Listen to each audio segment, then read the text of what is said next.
kasih-Mu, Yesus. Kau telah mati, gantikan diriku. Kau curahkan darah-Mu untuk tebus dosaku.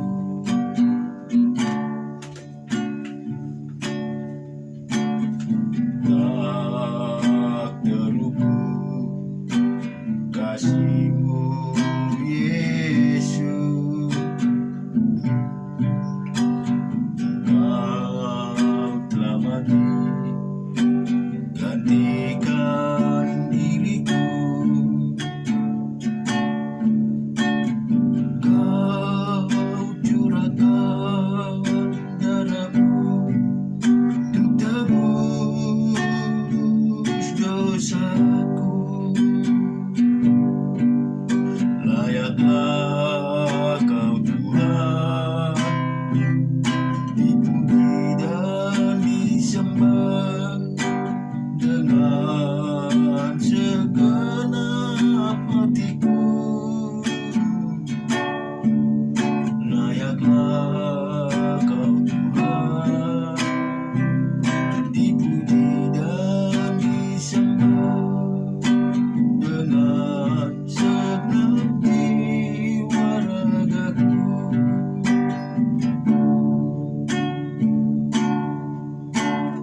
Tak terlupakan kasih-Mu, Yesus. Kau telah mati, gantikan diriku. Kau curahkan darah-Mu untuk tebus dosaku. Layaklah Kau Tuhan, dipuji dan disembah dengan segenap hatiku. Layaklah Kau Tuhan, dipuji dan disembah dengan segenap jiwa ragaku.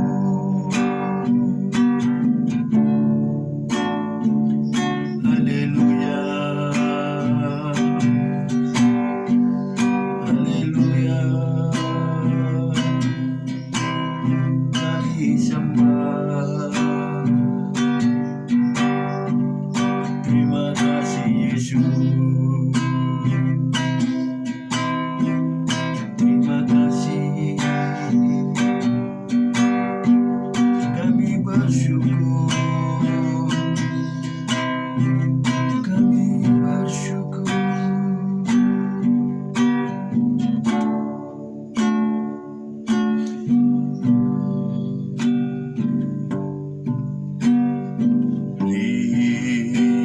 Lingkungan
kita akan renungkan dan kita baca firman Tuhan. Biar kiranya firman menjadi berkat di hidup kita. Dari Keluaran 35, kita baca dari ayat 1 sampai dengan 15. Lalu Musa menyuruh berkumpul segenap jemaah Israel dan berkata kepada mereka, "Inilah firman yang diperintahkan Tuhan untuk dilakukan. 6 hari lamanya boleh dilakukan pekerjaan, tetapi pada hari yang ke-7 haruslah ada perhentian kudus bagimu, yakni Sabat, hari pemberhentian penuh bagi Tuhan. Setiap orang yang melakukan pekerjaan pada hari itu haruslah dihukum mati. Janganlah kamu memasang api dimanapun dalam tempat kediamanmu pada hari Sabat."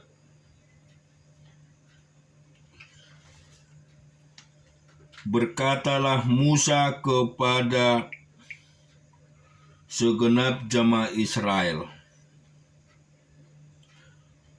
"Inilah firman yang diperintahkan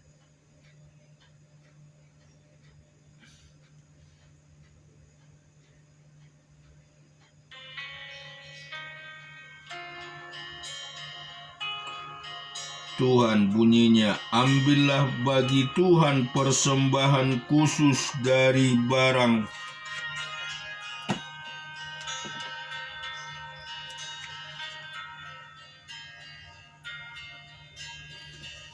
kepunyaanmu. Setiap orang yang terdorong hatinya harus membawanya sebagai persembahan khusus kepada Tuhan. Emas, perak, tembaga, kain ungu tua, kain ungu muda,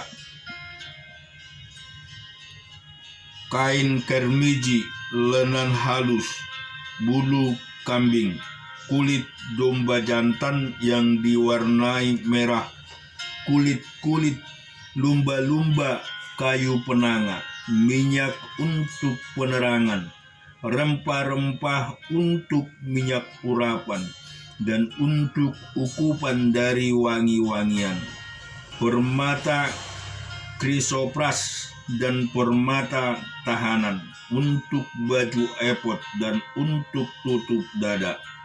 Segala orang yang ahli di antara kamu haruslah datang untuk membuat segala yang diperintahkan Tuhan, yakni kemah suci, atap kemahnya dan tudungnya, kaitannya dan papannya, kayu lintangnya, tingginya dan alasnya, tabut dengan kayu pengusungnya, tutup pendamaian dan tabir penudung, meja dengan kayu pengusungnya, segala perkakas dan roti sajian, kendil untuk penerangan dengan perkakasnya, lampunya dan minyak untuk penerangan, mesbah pembakaran ukupan dengan kayu pengusungnya, minyak urapan dan ukupan dari wangi-wangian, tirai pintu untuk pintu kemah suci. Juga kita baca di Hakim-Hakim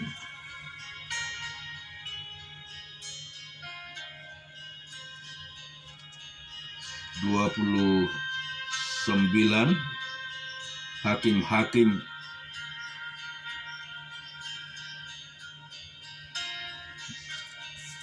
12 ayat 16 sampai dengan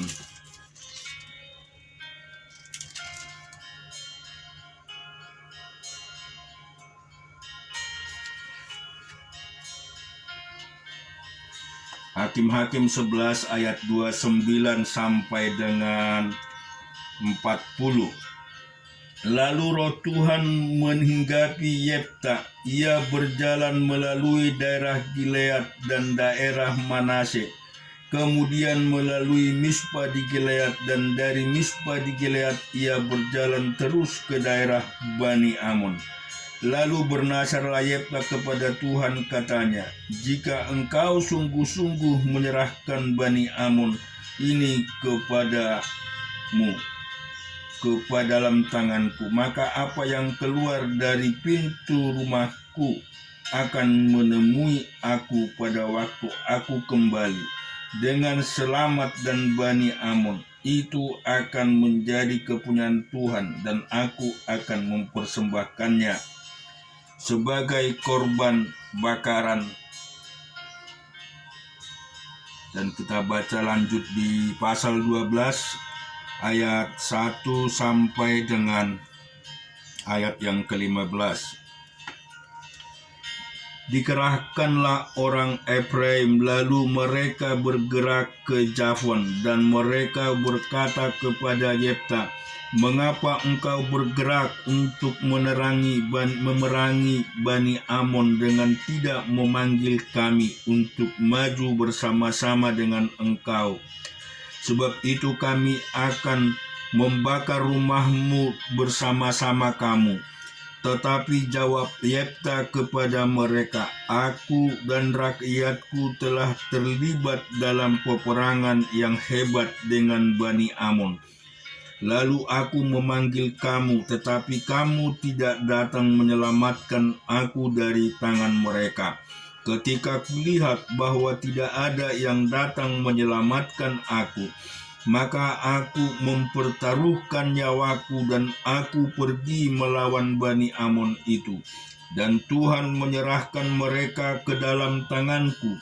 Mengapa pada hari ini kamu mendatangi aku untuk berperang melawan aku? Kemudian Yefta mengumpulkan semua orang Gilead, lalu mereka berperang melawan suku Efraim, dan orang-orang Gilead mengalahkan suku Efraim itu, sebab orang-orang yang mengatakan, kamulah orang-orang yang telah lari dari suku Efraim. Kamu Gilead itu ada di tengah-tengah suku Efraim dan suku Manase. Untuk menghadapi suku Efraim itu, maka orang Gilead menduduki tempat-tempat penyeberangan Sungai Yordan. Apabila dari suku Efraim ada yang lari dan berkata, biarkanlah aku menyeberang, maka orang Gilead berkata kepadanya, orang Efraimkah engkau? Dan jika ia menjawab, bukan, maka mereka berkata kepadanya, coba katakan dahulu Sibolet. Jika ia berkata Sibolet, jadi tidak dapat mengucapkannya dengan tepat, maka mereka menangkap dia dengan menyembelihnya dekat tempat-tempat penyeberangan Sungai Yordan itu. Pada waktu itu tewaslah dari suku Efraim 42.000 orang. Yefta memerintah sebagai hakim atas orang Israel 6 tahun lamanya. Kemudian matilah Yefta orang Gilead itu, lalu dikuburkan di sebuah kota di daerah Gilead.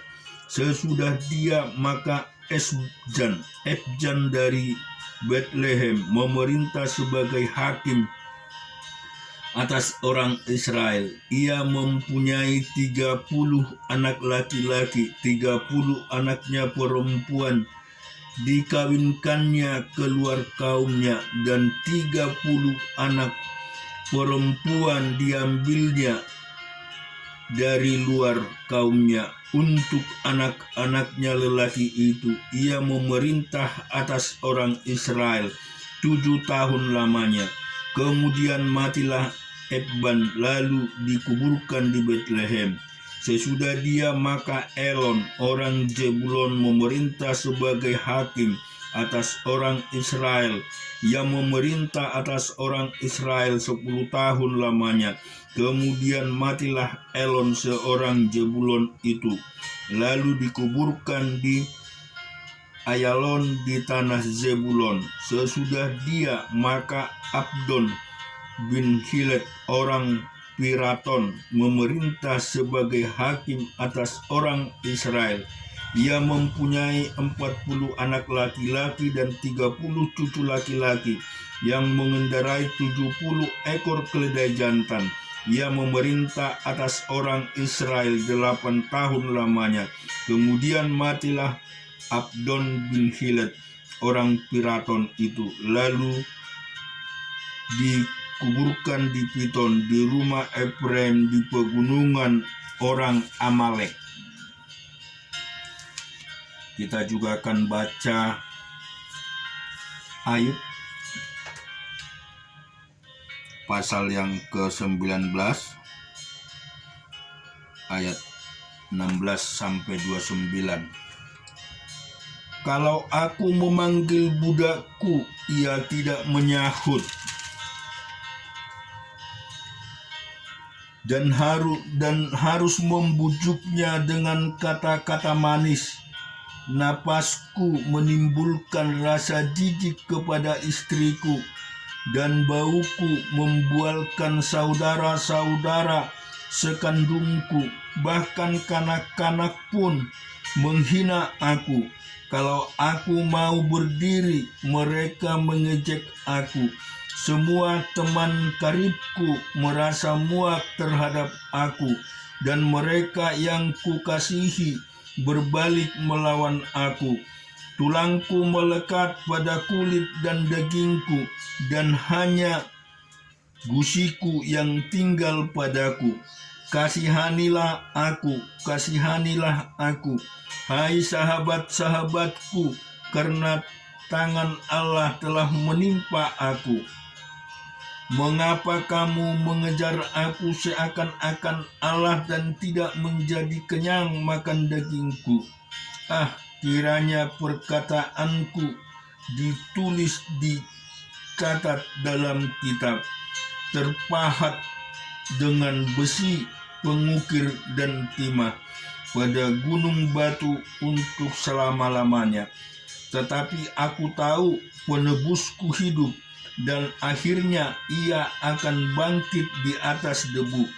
Juga sesudah kulit tubuhku sangat rusak, tanpa dagingku pun aku akan melihat Allah, yang aku sendiri akan memihak kepadaku. Mataku sendiri menyaksikannya dan bukan orang lain.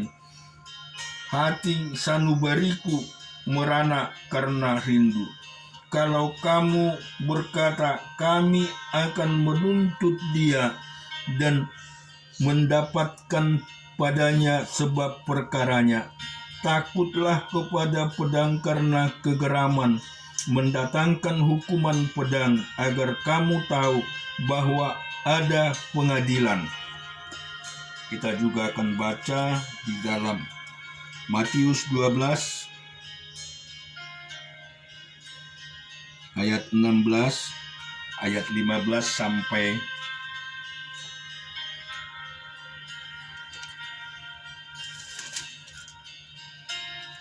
50. Banyak orang mengikut Yesus dan ia menyembuhkan mereka semua.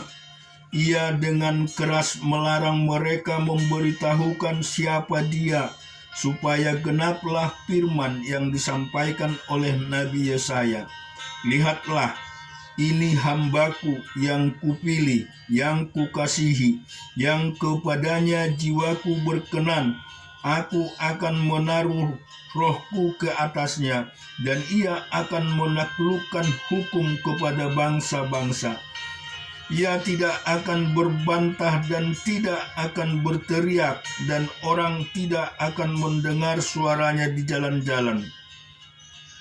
Bulu yang patah terkulai tidak akan diputuskannya, dan sumbu yang pudar nyalanya tidak akan dipadamkannya, sampai ia menjadikan hukum itu menang, dan padanyalah bangsa-bangsa akan berharap. Kemudian dibawanyalah kepada Yesus seorang yang kerasukan setan. Orang itu buta dan bisu. Lalu Yesus menyembuhkannya sehingga si bisu itu berkata-kata dan melihat. Maka takjublah sekalian orang banyak itu, katanya, "Ia ini agaknya anak Daud." Tetapi ketika orang Farisi mendengarkannya, mereka berkata, "Dengan Beelzebul, penghulu setan, ia mengusir setan." Tetapi Yesus mengetahui pikiran mereka, lalu berkata kepada mereka, "Setiap kerajaan yang terpecah-pecah pasti binasa, dan setiap kota atau rumah tangga yang terpecah-pecah tidak dapat bertahan. Demikianlah juga kalau iblis mengusir iblis, ia pun terbagi-bagi dengan melawan dirinya sendiri. Bagaimanakah kerajaannya dapat bertahan?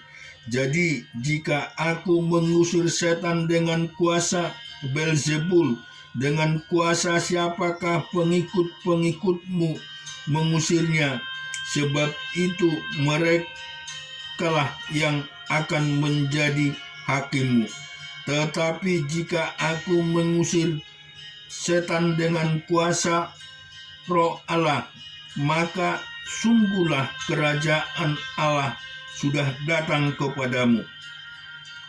Atau bagaimanakah orang dapat memasuki rumah seorang yang kuat dan merampas harta bendanya apabila tidak diikatnya dahulu orang kuat itu? Sesudah diikatnya barulah dapat ia merampok rumah itu. Siapa tidak bersama aku, ia melawan aku, dan siapa tidak mengumpulkan bersama aku, ia mencerai-beraikan. Sebab itu aku berkata kepadamu, segala dosa dan hujat manusia akan diampuni, tetapi hujat terhadap Roh Kudus tidak akan diampuni. Apabila seorang mengucapkan sesuatu menentang Anak Manusia, ia akan diampuni. Tetapi jika ia menentang Roh Kudus, ia tidak akan diampuni. Di dunia ini tidak, dan di dunia yang akan datang pun tidak.